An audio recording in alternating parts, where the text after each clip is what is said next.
ખબરોમાં બન્યા રહેવા માટે બેલ આઇકોન દબાવો અને એબીપી અસ્મિતાને સબસ્ક્રાઇબ કરો। અમદાવાદની વાત કરીએ। રોડ રસ્તાઓની બિસ્માર હાલતના કારણે લોકો પરેશાન છે। પાનકોટ નાકા પાસે પડેલા ભૂવાના કારણે લોકો પરેશાન થઈ ગયા છે અને 10 દિવસ પહેલા ભૂવો પડ્યો હતો।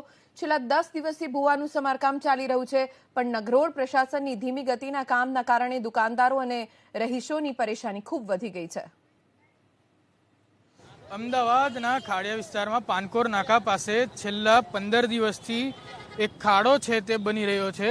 સૌથી પહેલા તો અહીંયા ભૂવો પડ્યો હતો, ત્યારબાદ એએમસીએ પોતાની કામગીરી માટે આજે કામ ચાલી રહ્યું છે તેના માટે ખાડાને મોટો કર્યો હતો અને અહીંયા ધીમી ગતિથી કામ ચાલતું હોવાનું જે અહીં દુકાનદારો છે તે વાત કરી રહ્યા છે। આ જે રસ્તો છે તે 3 દરવાજાથી કાલુપુર સુધીનો છે, જેના ઉપર ટ્રાફિક વ્યવહાર છે તે વધારે રહેતો હોય છે, પરંતુ આ ભૂવાના કારણે અહીંયા સાંજના સમયે જ્યારે સૌથી વધારે ટ્રાફિક આવન જવનની વ્યવહાર હોય છે ત્યારે ટ્રાફિકની સમસ્યા પણ સર્જાતી હોય છે।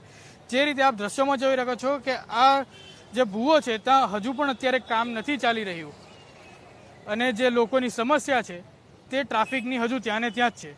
કેમેરામેન કરણ પ્રજાપતિ સાથે યશ કંસારા, એબીપી અસ્મિતા, અમદાવાદ।